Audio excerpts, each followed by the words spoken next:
नमस्कार विद्यार्थी मित्रांनो, तुमचं स्वागत आहे भगीरथच्या ऑनलाईन प्लॅटफॉर्मवर। एक आपण अशा प्रकारची असलेली इनिशिएटिव्हज ॲक्टिव्हिटी करणार आहे की ज्याच्या माध्यमातून येणाऱ्या आगामी असलेल्या 30 एप्रिल त्याच्या अंतर्गत येणारी कंबाईन एक्झाम आणि त्यासोबतच राज्यसेवेची असलेली पूर्व परीक्षा ह्या सर्वांच्या ओरिएंटेशननी आपण करंट अफेअर्सची एक सिरीज लॉन्च करतोय। भरपूर विद्यार्थ्यांच्या मनामध्ये द्विधा मनस्थिती निर्माण असते की नेमकं करंट अफेअर्समध्ये काय वाचलं पाहिजे आणि कोणत्या कोणत्या गोष्टी तिथं रीड करताना मला त्या संदर्भात त्या समजल्या पाहिजे की ती महत्त्वाची आहे। मग ज्यावेळेस आपण असं ऑब्झर्व करतो की एक्झाम ओरिएंटेशन जेव्हा मला स्टडी करायचा आहे आणि विशेषतः करंट अफेअर्सचा जेव्हा अभ्यास करायचा आहे तर विद्यार्थ्याला कुठेतरी त्या संदर्भामध्ये संभ्रम तयार होतो की नेमकं कोणतं पुस्तक कोणतं वाचावं, कोणत्या गोष्टी तिथून रीड कराव्या आणि कोणत्या मासिकाच्या माध्यमातून आम्ही हे करायला पाहिजे। तर एक आनंदाची गोष्ट अशी आहे की भगीरथच्या असलेल्या ह्या प्लॅटफॉर्मवरून आम्ही आता त्या संदर्भामध्ये भगीरथचं मासिक प्रकाशन आम्ही चालू करतोय की ज्याच्या माध्यमातून फक्त आणि फक्त चालू घडामोडीवर आम्ही फोकस करणार आहे। मग आता ह्या चालू घडामोडीचा अभ्यास कशा प्रकारे होणार आहे तर तुमची असलेली प्रिलिमिनरी एक्झाम आणि तुमची असलेली मेन्स एक्झाम ह्या दोन्ही पर्स्पेक्टिव्हनी तिथं दोन्ही गोष्टी तिथं कव्हर केल्या जाणार आहे। मग आता आपण त्या संदर्भामध्ये नोव्हेंबर महिन्याच्या असलेल्या ह्या मासिक आणि त्याच्या अंतर्गत असलेली चालू घडामोडी जी आहे त्याच्यावर आपण प्रकाशाने तिथं फोकस करणार आहे आणि ज्याच्या माध्यमातून आपल्याकडे असलेल्या कॉन्सेप्च्युअल क्लॅरिटी ह्या लवकरात लवकर त्या संदर्भामध्ये क्लिअर होणार आहे। एक दुसरी अशी नवीन गोष्ट आहे की आपण लवकरच त्या संदर्भामध्ये 30 एप्रिल 2023 ची जी पूर्व परीक्षा होणार आहे कंबाईनसाठी त्याची आपण बॅचेस लॉन्च करतोय आणि ते बॅचेस लॉन्च करणार आहे आपण 15 नोव्हेंबर पासून आणि 15 नोव्हेंबर पासून रेग्युलर बॅचेसला स्टार्ट होऊन आपण त्या प्रकारच्या असलेल्या संदर्भामध्ये संपूर्णरित्या गट ब आणि गट क ची असलेली संपूर्ण तयारी त्या पद्धतीने तयार करून घेणार आहे। मग आपल्याला सुरुवात करायची आहे की एक्झॅक्टली आपल्याकडे असलेल्या आजच्या करंट अफेअर्समध्ये मुख्यतः त्या प्रकारचे असलेल्या पर्टिक्युलर्स विज्ञान आणि तंत्रज्ञान ह्या घटकावर असलेले क्वेश्चन्स हे आता जास्त वाढत चालले आहे। जर काल परवाचा आपण ग्रुप सी चा पेपर बघितला असेल किंवा मागच्या असलेल्या त्या संदर्भामध्ये पर्टिक्युलर ग्रुप बी चा पेपर बघितला असेल तर आपल्याला गोष्ट प्रकाशाने जाणवते की आपल्याकडचे असलेले ही विज्ञान आणि तंत्रज्ञानावर येणारे जे क्वेश्चन्स आहे ते आता डे बाय डे काय चालले आहे वाढत चाललेले आहे आणि त्या ओरिएंटेशननी आपण त्या प्रकारची असलेली तयारी करायलाच पाहिजे। मग विद्यार्थी मित्रांनो, ज्यावेळेस आपण असं म्हणतोय की आपल्याकडे विज्ञान आणि तंत्रज्ञानमध्ये कोणत्या गोष्टी असायला पाहिजे तर बेसिकली एक लक्षात ठेवा विज्ञान आणि तंत्रज्ञानमध्ये आता आपल्याला एक बियॉन्ड द स्कोप असं म्हणायला हरकत नसावी अशा प्रकारची तयारी करायची आहे की ज्याच्या अंतर्गत जास्तीत जास्त आपल्याला कुठेतरी संरक्षणावर ह्यावर आपल्याला विचारणारे क्वेश्चन्स हे जास्त आहे। मग आता नेमकं कसं आहे तर संरक्षणावर विचारणारे क्वेश्चन म्हणजे काय की संरक्षण यंत्रणेअंतर्गत आपल्याकडे कोणत्या प्रकारचे असलेलं वाहनं आहे, कोणत्या प्रकारचे असलेले रणगाड्यांची लॉन्च केले आहे, कोणत्या प्रकारचे सबमरीन्स तिथं लॉन्च केलेले आहे किंबहुना कोणत्या प्रकारचे असलेले क्षेपणास्त्रांची तिथं लॉन्च केलेली आहे याच्यावर क्वेश्चन्स विचारण्याची शक्यता ही वाढत चाललेली आहे। मग त्या प्रकारे पहिली आणि सगळ्यात महत्त्वाची असलेली जी आपल्याकडे न्यूज आहे ती म्हणजे काय की पहिल्यांदा कुठेतरी त्या संदर्भामध्ये स्वदेशी बनावटीचे हेलिकॉप्टर्स आता आपल्या कायकडे झालेले आहे आपल्या ताफ्यामध्ये दाखल झालेले आहे। 1962 असलेल्या युद्धानंतर त्या संदर्भामध्ये तुमचं असलेल्या पाकिस्तान सोबत झालेल्या युद्धानंतर अशा विविध प्रकारच्या युद्धाच्या माध्यमातून ज्यावेळेस भारताला संरक्षणाची तीव्र जाणीव झाली त्या जाणीवीतून कुठेतरी संरक्षण खर्चावर आपण जास्तीत जास्त भर देताना आपल्याला दिसून येतोय। मग त्याच्याच यातला एक भाग म्हणजे काय की आपण स्वतःवर आता सेल्फ रिलायन्स राहून आत्मनिर्भर राहून आपण त्या प्रकारचे असलेले हेलिकॉप्टर्स पण काय करतोय आपण बनवत आहोत। मग अशा प्रकारचे असलेले ह्या संदर्भामध्ये संपूर्ण स्वदेशी बनावटीचे शब्द काय आहे संपूर्ण स्वदेशी बनावटीचे लढाऊ हेलिकॉप्टर्स आपण काय केलेले आहे त्या प्रकारचं असलेलं आपण इंट्रोड्यूस केलं आहे। मग याचं नाव काय आहे तर याचं नाव आहे प्रचंड। काय आहे प्रचंड असे नाव देण्यात आलेलं आहे। आता नावातच त्या प्रकारचं असलेले काही गोष्टी सांगताय जसं की आपण म्हणतो ना की एखादं टेक्नॉलॉजी जर तुम्ही त्या प्रकारची असलेली चांगली युटिलायझेशन केलं तर कुठेतरी तुमची संरक्षणाची जबाबदारी ह्या पर्टिक्युलर्स असलेल्या यंत्रावर येत असते। मग त्या प्रकारचं असलेलं हे प्रचंड नावाचं हेलिकॉप्टर आपण काय केलेलं आहे लॉन्च केलेलं आहे। मग आता याचं वैशिष्ट्य काय असणार आहे त्या संदर्भामध्ये हवेतून सगळ्यात महत्त्वाचं काय हवेतून हवेत क्षेपणास्त्र डागण्याची याची काय आहे क्षमता आपल्याला दिसून येते. म्हणजे आपल्याकडे क्षेपणास्त्र डागण्याचे विविध प्रकार आहे, जसं की जमिनीवरून हवेत मारा करणारे, हवेतून हवेत मारा करणारे, हवेमधून जमिनीवर मारा करणारे, किंबहुना हवेतून पाण्यामध्ये मारा करणारे. मग अशा प्रकारचे असलेल्या विविध क्षेपणास्त्रांची ताकद आणि त्या प्रकारचे असलेले हे आपल्याकडे असलेले ही जी मिसाईल्स लॉन्चिंग त्या प्रकारचं असलेलं हेलिकॉप्टर आहे, तर हे कसं आहे, हवेतून हवेत मारा करणारा ही त्याची क्षमता आहे. मग त्या संदर्भामध्ये आपले जे संरक्षण मंत्री आहे राजनाथ सिंग आणि हवाई दलाचे प्रमुख air chief marshal VR Chaudhari आणि सीडीएस जनरल अनिल चौहान यांच्या उपस्थितीमध्ये ह्या हेलिकॉप्टरचा आपल्या काय करण्यात आलाय, ताफ्यामध्ये तिथं समावेश केलेला आहे. असे किती आहे, तर अशा प्रकारचे 4 हेलिकॉप्टर आहे. किती आहे विद्यार्थी मित्रांनो, 4 हेलिकॉप्टर आपल्याला दिसून येत आहे. आणि याचं नाव राजनाथ सिंह आपले संरक्षण मंत्री आहे, यांनी याचं नाव काय ठेवलेलं आहे, प्रचंड हे नाव ठेवलेलं आहे. कदाचित तुम्हाला क्वेश्चन चुकविण्यासाठी, बरोबर येण्यासाठी नाही तर चुकविण्यासाठी तुम्हाला कदाचित विचारलं जाऊ शकतं की याचं नाव माननीय श्री पंतप्रधान मोदी साहेबांनी ठेवलं, याचं नाव त्या संदर्भामध्ये सीडीएस अनिल चौहान साहेबांनी ठेवलं. अशा विविध प्रकारचे असलेले क्वेश्चन चुकवण्यासाठी विचारले जाऊ शकतात. पण त्याचं असलेलं नाव कोणी ठेवलेलं आहे, राजनाथ सिंह साहेबांनी ठेवलेलं आहे, जे की आपले संरक्षण मंत्री आहे. या हेलिकॉप्टरची निर्मिती कुठे केली, जसं की आपण म्हणतोय की आपण स्वदेशी बनावटीवर आपण काय करतोय, आता फोकस करतोय, आत्मनिर्भर फोकस करतोय. तर साहजिकच आहे आपल्याकडे असलेले याचं प्रोडक्शन, याचं असलेली निर्मिती ही आपल्याकडे असलेल्या सरकारच्या मालकीची हिंदुस्तान व्हेरी IMP काय हिंदुस्तान एरोनॉटिकल्स लिमिटेड यांनी केलेली आहे. कोणी केलेली आहे, very IMP Hindustan aeronauticals limited यांनी केलेली आहे. मग त्या संदर्भामध्ये याचं वैशिष्ट्य काय आहे, तर याचं वैशिष्ट्य म्हणजे असं आहे की सर्वाधिक उंचीवर तसेच पर्वतीय क्षेत्राची गरज ओळखून तयार करण्यात आलेले हे काय आहे, हेलिकॉप्टर आहे, की ज्याच्या अंतर्गत आपल्याला असं दिसून येते की आपल्याकडे असलेले पूर्वी जे हेलिकॉप्टर्स होते ज्याच्यामधून आपण त्या प्रकारचे असलेले क्षेपणास्त्र डागत होतो, तर कुठेतरी आपल्याकडं हाय अल्टिट्यूडवर किंवा आपण उंचीवर त्या प्रकारचं असलेले तिथून डागू शकत नव्हतो किंवा किंबहुना त्याची कॅपॅसिटी नव्हती. परंतु ह्या प्रचंड असलेल्या हेलिकॉप्टरची ही गरज ओळखून आपण पर्वतीय प्रदेशांचा एक डोक्यात घेऊन त्या प्रकारे आपण याची काय केली आहे, लॉन्चिंग केलेली आहे. मग आता ह्या संदर्भामध्ये अजून याचं वैशिष्ट्य काय आहे, तर हेलिकॉप्टर्स हे जे आहे ते रात्री आणि दिवसा अशा दोन्ही वेळेस उपयुक्त ठरू शकेल अशा प्रकारची असलेली याची काय आहे, ती टेक्नॉलॉजी आहे. मग आपण असं म्हणू शकतो की याचं नाईट विजन्स असेल किंवा डे विजन असेल ते प्रॉपरली त्याच्यामध्ये इन्सर्ट केलेले आहे. मग आपल्याकडे रात्रीचा काय हल्ला करायचा असेल किंवा दिवसाही हल्ला करायचा असेल तर याच्या चांगल्या प्रकारे आपण काय करू शकतो, तिथं त्या संदर्भामध्ये अचूक भेद हे आपण ओळखू शकतो. मग याचे काही फॅक्ट्स फिगर आहे जे की आपल्याला समजणं गरजेचं आहे. जसं की फॉर एक्झाम्पल याचं वजन किती आहे, 5.8 टन आहे. काय आहे, 5.8 टन. आणि काय आहे, दुहेरी इंजिन आहे. काय आहे, दुहेरी इंजिन आहे. त्याच्यानंतर विविध शस्त्रांचा काय केला जाऊ शकतो, वापर याच्या अंतर्गत केला जाऊ शकतो. रडारला चकवणा देण्याची मध्ये काय आहे, क्षमता आहे. त्याला इंग्लिशमध्ये म्हणतात स्टेल्थ टेक्नॉलॉजी. काय म्हणतात, स्टेल्थ टेक्नॉलॉजी, की ज्याच्या माध्यमातून जसं की पहिल्यांदा ही स्टेल्थ टेक्नॉलॉजी पर्टिक्युलर तुमच्या सबमरीन्स म्हणजे पाणबुडीमध्ये याचा वापर केला गेला होता. मग आता ही स्टेल्थ टेक्नॉलॉजी आता तुमच्या असलेल्या त्या संदर्भामध्ये हेलिकॉप्टरमध्ये पण यूज करणार आहे. मग याचा फायदा काय होईल की समोरच्या असलेल्या एखाद्या शत्रू पक्षाचा एखादा मिसाईल त्यांनी डागली असेल तर त्याच्या रडारमध्ये आपलं हे हेलिकॉप्टर येऊ शकणार नाही. म्हणजे त्यांनी केलेला हल्ला आपल्याला कधीही चुकवता येणार आहे. ही अशी क्षमता ह्या पर्टिक्युलर हेलिकॉप्टर्स मध्ये काय केलेली आहे, इथं आपण इनबिल्ट केलेली आहे. सोबतच अल्प काळामध्ये सुरक्षित लँडिंग करण्याची याची काय आहे, शक्यता आहे. आपल्याला कळून चुकलं होतं की आपल्याकडे त्या प्रकारचे असलेले सीडीएस साहेब, सीडीएसचे जे चीफ होते त्या चीफचा ऍक्सिडेंट त्या प्रकारच्यामुळे झाले की इमर्जन्सी लँडिंग तिथं करता नव्हती येत होती.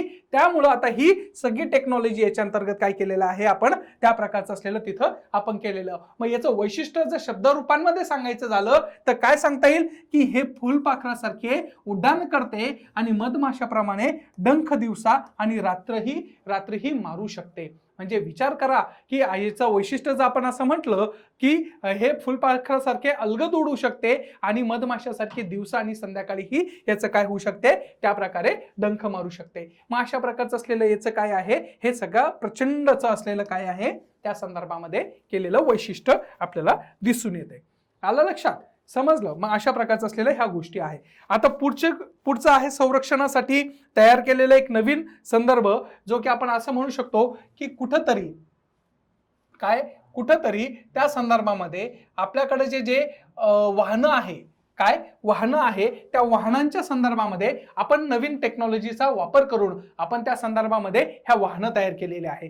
आपल्याकडे असलेल्या त्या संदर्भामध्ये पुलवामा अटॅक जो झाला त्या संदर्भामध्ये आपल्याला दिसून आलंय की आपले जे वाहनं जात होते तर त्या वाहनांच्या खाली त्यांनी स्फोटके लावून ह्या गाड्या उडवल्या होत्या. मग अशा कुठेतरी आपल्याकडच्या होणाऱ्या ज्या ऍक्टिव्हिटीज आहे त्या ऍक्टिव्हिटीज शमवण्यासाठी आपल्या भारत देशाच्या असलेल्या ह्या तंत्रज्ञान आणि विज्ञान शाखेने आपल्याकडे असलेल्या ह्या जी वाहनं आहे त्या वाहनांची निर्मिती अशा प्रकारे केली की त्या अगदी सुरक्षितरित्या सगळ्या गोष्टी काय करतील, कॅरी आउट करतील. मग त्याच्यासाठी असलेलं काय आहे, कल्याणी M4 वाहन तयार आपण केलेले. कोणतं? कल्याणी वाहन M4 आपण काय केलेलं आहे, त्या प्रकारचं असलेलं तिथं संदर्भ आपण केलेला आहे. मग आता काय आहे नेमकं, आपण याचे फॅक्ट्स वाचू. बघा, समुद्र सपाटीपासून 18,000 फूट उंचावर धावणारे, टायर खाली ब्लास्ट झाला तरीही आतील जवानांना सुरक्षा पुरविणारे अत्यंत जबरदस्त वाहन बनविलेले आहे. म्हणजे बघा, आता सांगता येऊ शकतं की भारत देश पण हा संरक्षण क्षेत्रावर खर्च करणारा अग्रगण्य देश आहे की ज्याच्या माध्यमातून होणाऱ्या जवानावर, जे भारतीय जवानावर हल्ले होत आहे, ज्या प्रकारच्या खाली स्फोटके लावून त्यांना उडवल्या जातात, त्या प्रकारच्या आता गोष्टी होऊ शकणार नाही. कारण की आपल्याकडे कल्याणी M4 नावाचं असलेलं ते वाहन तयार केलं की ज्याच्या माध्यमातून आपल्याकडे असलेल्या ह्या सगळ्या क्वालिटीज आपण त्याच्यामध्ये काय केलेलं आहे, इनबिल्ड केलेलं आहे. मग आता ह्या संदर्भामध्ये काय सांगता येईल, विशेष म्हणजे हे वाहन संपूर्णतः भारतीय बनावटीचे असून आत्मनिर्भर भारताकरिता संरक्षण क्षेत्रासाठी हे मोलाचे काय आहे, योगदान इथं स्थापित होत आहे. मग आता ह्या संदर्भामध्ये पर्टिक्युलर्स, या संदर्भामध्ये याचे वैशिष्ट्य काय आहे हे समजणं गरजेचं आहे. मग कल्याणी M4 चे वैशिष्ट्य काय, पहिली गोष्ट, पर्वत आणि वाळवंटातही चालणार. म्हणजे याचं काय असणार आहे, ओमनीपोटन्स कॅरी आउटेशन ज्याला आपण म्हणतो की सगळीकडं दूरदृष्टीच्या माध्यमातून हे काय केलं जाणार आहे, चालविला जाणार आहे. खडकाळ प्रदेश असो, डोंगर भाग असो की वाळवंटी भाग असो, हे सगळं चालवणार आहे.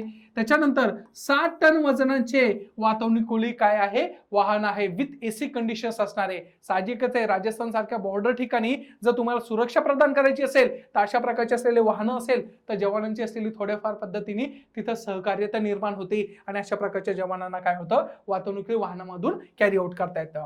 उणे 20 अंश ते 50 अंश सेल्सिअस तापमानातही चालणार. म्हणजे विचार करा विद्यार्थी मित्रांनो की किती सुंदररित्या भारताच्या असलेल्या संरक्षण क्षेत्राने ही एक नवीन वाहनाची निर्मिती केलेली आहे. सामान्य व्यक्तीला जर एखादं वाहन घ्यायचं असेल तर त्याच्या संदर्भामध्ये कुठेतरी आपण सगळ्या गोष्टी बघतो, एअर कंडिशन आहे किंवा कसं चालणार आहे, काय आहे, सगळ्या गोष्टी विचार करा. जर अशा प्रकारची गाडी आपण तयार करत असेल की ज्याच्या माध्यमातून तुमचं असलेलं हायेस्ट डिग्री सेग्रिगेट जरी असेल तरी तिथं होतं आणि लोएस्ट जरी असेल तर तिथं त्या प्रकारे गोष्टी कॅरी आउट केल्या जाऊ शकतात. नंतर 10 जवानांना अत्याधुनिक शस्त्रासह बसण्याची काय आहे, याच्या अंतर्गत सोय केलेली आहे. बॉम्ब प्रतिरोधक क्षमता याच्यामध्ये काय केली आहे, आपण इनबिल्ड केलेली आहे. प्रति तास वेग 110 किलोमीटरचा आहे. म्हणजे किलोमीटर पर आवर्स किती आहे, 110 आहे. आणि त्या प्रकारचे असलेले ह्या संदर्भामध्ये बिपिन रावत जे होते, जे आपण त्या संदर्भामध्ये दिवंगत जे होते बिपिन रावत यांनी अशाच प्रकारची वाहन निर्मिती करायला काय होती, त्यांनी इच्छा व्यक्त केली होती की अशा प्रकारचं वाहन काय करायला पाहिजे, भारतामध्ये तयार झालं पाहिजे. आणि किंबहुना त्या प्रकारच्या असलेल्या त्यांच्या संदर्भामध्ये त्यांची इच्छा बाळगून भारतीय संरक्षणाच्या साठी आपण ह्या गोष्टी केलेल्या आहे. आता याचं अजून एक वैशिष्ट्य असं म्हणजे काय आहे की 50 किलो वजनी स्फोटकांचाही काय होऊ शकत नाही, याच्यावर परिणाम होऊ शकत नाहीये. म्हणजे आता पुलवामा अटॅक करणारे जे व्यक्ती विचार करत होते की डबल भारतावर कुठेतरी अशा प्रकारचा हल्ला करू, आता त्यांनी विचार सोडून द्यावा. कारण की भारतामध्ये काय आहे, कल्याणी M4 नावाचं असलेलं वाहन आपण काय केलंय, तयार केलेलं आपल्याला तिथं दिसून येते. आलं लक्षात विद्यार्थी मित्रांनो, अगदी सोपं आणि अगदी त्या संदर्भामध्ये त्या प्रकारच्या गोष्टी आपल्याला बघता येऊ शकतात.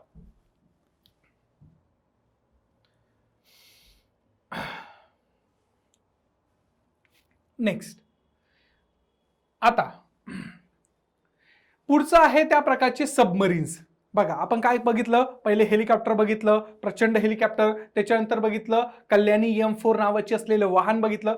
आता तिसरी गोष्ट बघायची आहे त्या प्रकारचं असलेलं आपल्याकडे काय आहे, त्या संदर्भामध्ये पाणबुडीची आपण तयारी केली आहे. मग काय आहे, चीन व पाकिस्तान, काय चीन व पाकिस्तान, 2 मिनिटं विद्यार्थी मित्रांनो.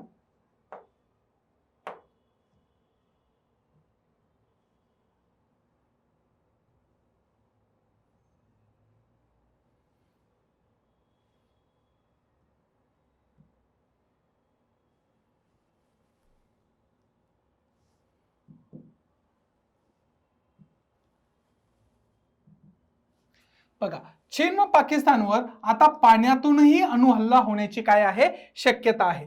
आता काय आहे बघा, जसं की आपण म्हणतो की आपल्या भारत देशामध्ये प्रोजेक्ट 75 असेल की ज्याच्या माध्यमातून आपण विविध प्रकारच्या असलेल्या सबमरीन्स, विविध प्रकारच्या पाणबुड्या ह्या बनवायचा प्रयत्न करतोय.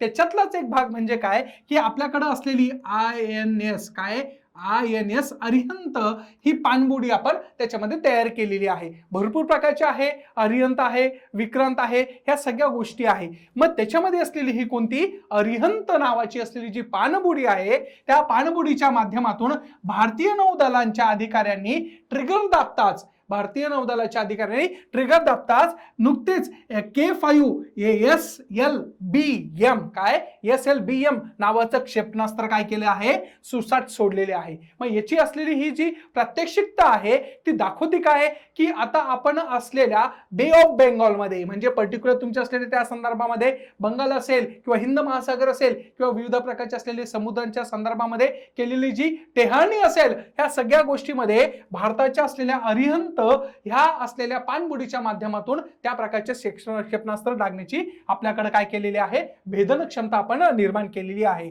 मग याच्या संदर्भामध्ये आता भारतामध्ये पण त्या प्रकारचं असलेलं न्यूक्लिअर ट्राइड, काय न्यूक्लिअर ट्राइड, मग अशा प्रकारचं असलेली ही जी पाणबुडी आहे ती पाणबुडी आपण काय केली आहे, तयार केलेली आहे. मग जगामध्ये किती जणांकडे आहे, तर जगांमध्ये आता त्या संदर्भामध्ये पहिले अमेरिका, रशिया, ब्रिटन, फ्रान्स, चीन याच्या व्यतिरिक्त भारताकडेही काय आहे, न्यूक्लिअर ट्राइड काय आहे, त्या प्रकारचं असलेलं ह्या संदर्भामध्ये आपण पाणबुडी तयार केली. पण आता तुमच्या मनामध्ये शंका आली असेल की न्यूक्लिअर ट्राइड म्हणजे काय, तर न्यूक्लिअर ट्राइड म्हणजे काय की असं की अशा संदर्भामधली पाणबुडी की ज्याच्या माध्यमातून क्षेपणास्त्रांचा काय केला जातो, हल्ला केला जातो. आणि हा हल्ला जमिनीवरून, हवेतून, त्या संदर्भामध्ये समुद्रातूनही किंवा पाणबुडीच्या माध्यमातूनही काय केला जातो, त्या प्रकारे हल्ला केला जातो. थोडक्यात काय, पाणबुडी आहे, पाणबुडी वरती आली तर हवेमध्ये त्या प्रकारचा मारा केला जाईल, त्या प्रकारचा असलेला समुद्रामध्येही मारा केला जाईल किंवा त्या प्रकारचा जमिनीवरही देखील मारा केला जाईल.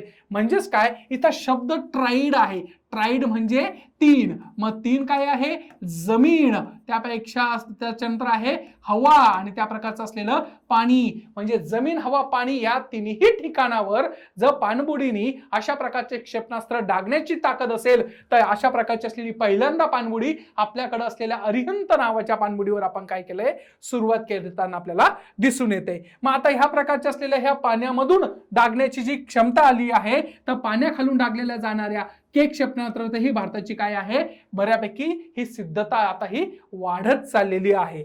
मग आता ह्या संदर्भामध्ये आपल्याकडे विविध प्रकारचे असलेले बिलास्टिक मिसाईल्स, काय बिलास्टिक मिसाईल्स आपण काय करतोय, यूज करतोय. मग त्याच्या संदर्भात असलेल्या काही माहिती आपण बघून घेऊ. जसं की फॉर एक्झाम्पल त्या संदर्भामध्ये SLBM जे शॉर्ट रेंज बिलास्टिक असलेले क्षेपणास्त्राचे विविध प्रकार असतात. एक ब्लास्टिक असतात, एक स्ट्रेट लाईट त्या संदर्भामध्ये असे काय म्हणता येईल आपल्याला क्षेपणास्त्र आहे. मग अशा प्रकारचे असलेले हे शॉर्ट रेंज बिलास्टिक मिसाईल जे आहे त्याची क्षमता काय आहे, 750 ते 1500 किलोमीटरचा आहे. म्हणजे विचार करा, जे आता आपण क्षेपणास्त्र लागलं ते कोणतं होतं, SLBM क्षेपणास्त्र होतं. आणि ते SLBM क्षेपणास्त्र ह्या पाणबुडीच्या माध्यमातून पाण्यातून मारलं. मग आता ह्या संदर्भात त्याची रेंज किती होती, 750 ते 1500 किलोमीटर. म्हणजे विचार करा विद्यार्थी मित्रांनो, 750, एकदा जर तुम्ही ट्रिगर दाबलं तर 750 किलोमीटर त्या प्रकारचं असलेलं त्या संदर्भामध्ये तिथं असणारा एखादा जर शत्रू लपला असेल त्याला भेदण्याची ताकद आता ह्या आपल्या पाणबुडीमध्ये येणार आहे. सोबत K4 SLBM मीडियम रेंज बिलास्टिक क्षेपणास्त्र आहे, ज्याची क्षमता किती आहे 3500 आहे. म्हणजे आपण असं म्हणू शकतो की याची low range to high range मध्ये याचं क्लासिफिकेशन आपल्याला दिसतंय. त्याच्यानंतर K4 SLBM काय SLBM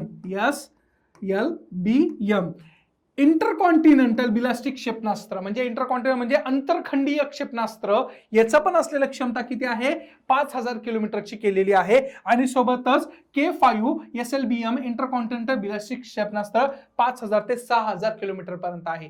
म्हणजे विचार करा, एखाद्या पाणबुडीच्या माध्यमातून तुम्हाला जमिनीवर, तुम्हाला हवेत आणि त्या प्रकारच्या पाण्यातूनही त्या प्रकारचं असलेलं काय करता येतं. इतके दिवस तुम्हाला फक्त पाण्यातून क्षेपणास्त्र डागता येत होतं, पण आता तिन्ही ठिकाणी त्या प्रकारे क्षेपणास्त्र डागण्याची आपल्याकडे काय झाली आहे ताकद निर्माण झाली आहे. म्हणून याला म्हणलं जातं न्यूक्लिअर ट्राइट्स म्हटलं जातं. मग आता ह्या प्रकारच्या असलेल्या ह्या सगळ्या गोष्टीच्या माध्यमातून आपण बघितलं होतं त्याच्या अंतर्गत. आलं लक्षात. मग आता याचं भीती कोणी बाळगावी, तर भीती बाळगावी चायनानी, कारण की चायनाचा असलेला प्रेझेन्स विदिन द असलेल्या तुमच्या हिंदी महासागरामध्ये तुमच्या पाकिस्तानने घाबरावं का, कारण की तिथून निघणार त्या संदर्भामध्ये जसे की मागच्या वेळेस त्यांचा मनसुबा आपण हाणून पाडला, त्याच प्रकारचं असलेला आता ही कुठंतरी मनामध्ये भीती निर्माण करणारी समोरच्या शत्रूंच्या, की आता त्यांच्याकडे काय आहे न्यूक्लिअर ट्राइट्स सबमरीन्स आहे. मग अशा प्रकारच्या असलेल्या ह्या सगळ्या गोष्टी.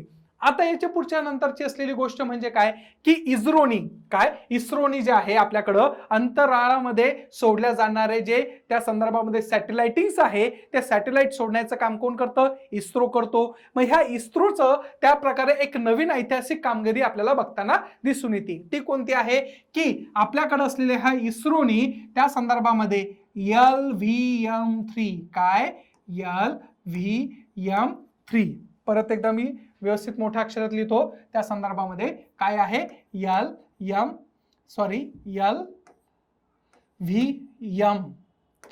LVM3 नावाचं काय केलं आहे त्या संदर्भामध्ये प्रक्षेपकाद्वारे 36 ब्रिटिश उपग्रहांचे काय केले आहे यशस्वी प्रक्षेपण केलेले आहे.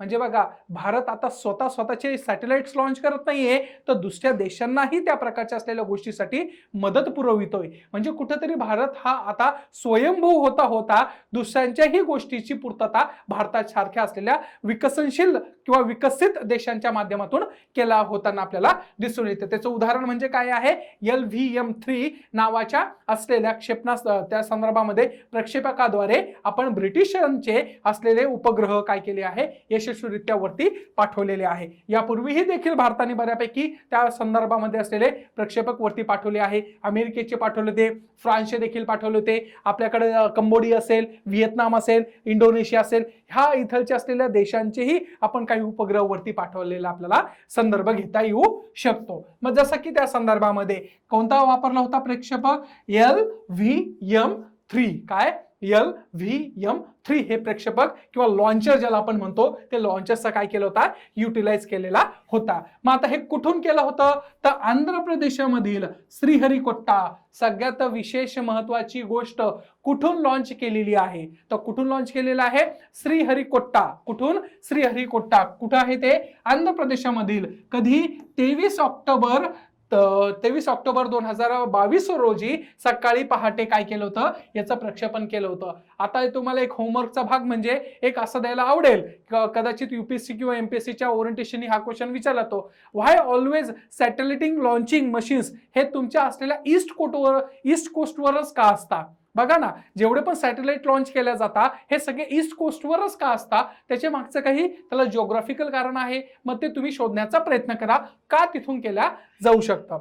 त्याच्यानंतर प्रक्षेपित करण्यात आलेल्या सर्व उपग्रह वेव्ह 1 या ब्रिटिश कंपनीचे आहे. कंपनी कोणती होती वेव्ह 1. कोणती कंपनी होती वेव्ह 1 नावाची असलेली ब्रिटिश कंपनी होती आणि त्या ब्रिटिश कंपनीच्या माध्यमातून या सगळ्या गोष्टी करत होते. मग आता ह्या संदर्भामध्ये आपल्याकडं भारतामध्ये त्या संदर्भामध्ये इस्रोची व्यावसायिक जी कंपनी आहे तिचं नाव काय आहे न्यू स्पेस इंडिया लिमिटेड. या प्रक्षेपणासाठी ब्रिटिश दूरसंचार कंपनी OneWebशी काय केला होता या संदर्भामध्ये करार केलेला आपल्याला दिसून येतोय. म्हणजे भारताची असलेली इस्रो कंपनीच्या अंतर्गत असलेली त्या संदर्भामध्ये न्यू स्पेस इंडिया नावाची जी कंपनी आहे त्या कंपनीने वेव्ह 1 नावाची असलेली कंपनी सोबत टायअप केला आणि त्या दोघांनी मिळून काय केलं होतं या संदर्भामध्ये त्याची लॉन्चिंग केलेलं आपल्याला दिसून येते. मग आता ह्या संदर्भामध्ये त्याचं असलेलं काय वैशिष्ट्य आहे असं बघायला हरकत नसावी. काय आहे की संदर्भामध्ये हे त्याचं प्रेक्षेपक किंवा त्याचा लॉन्चर्स कोणतं आहे, तो लॉन्चर्स आहे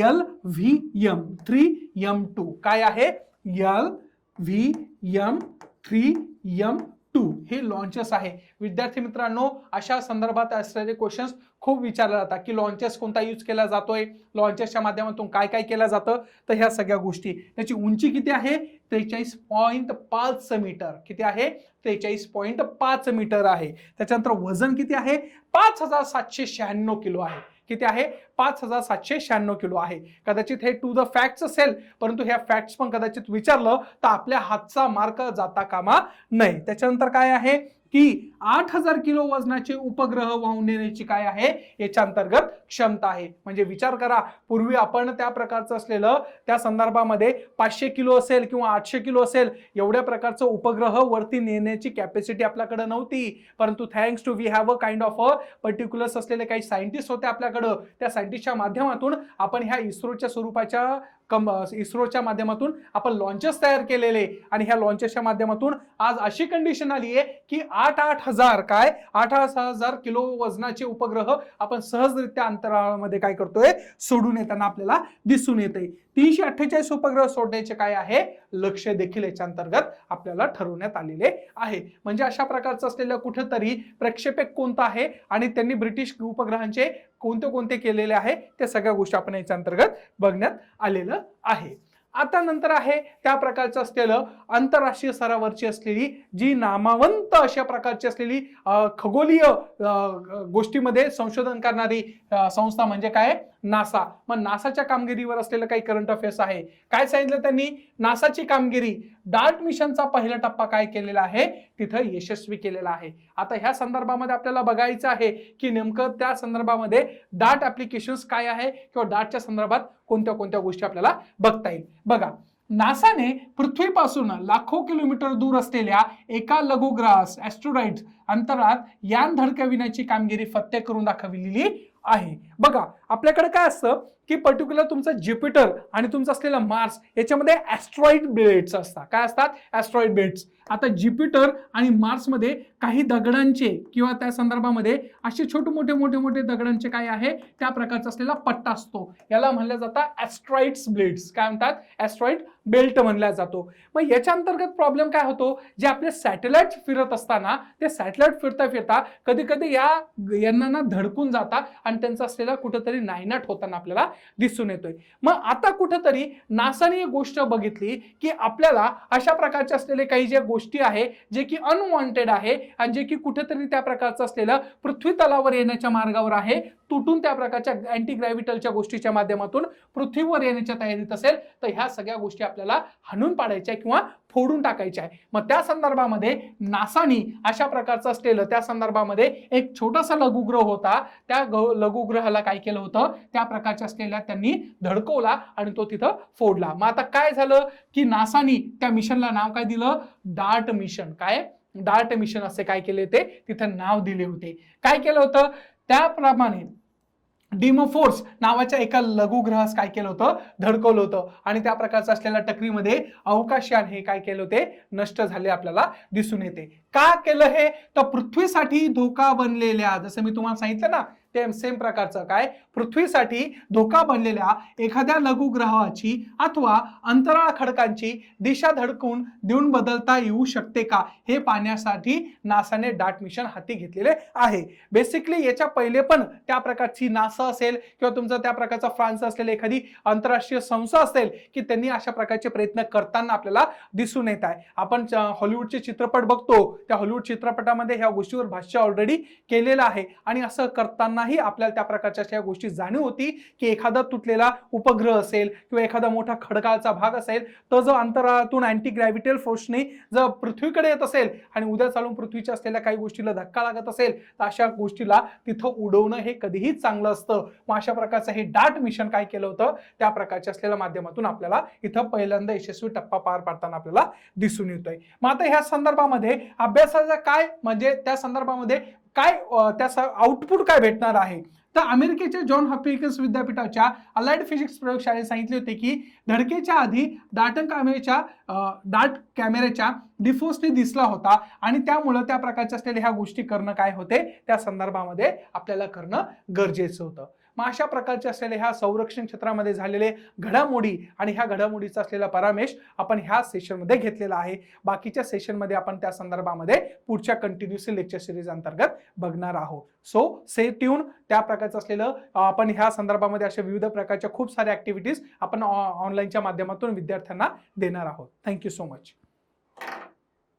नवनवीन व्हिडिओज पाहण्यासाठी आणि नोटिफिकेशनसाठी आजच आमच्या यूट्यूब चॅनलला सबस्क्राईब करा. Bhagirath IAS academy.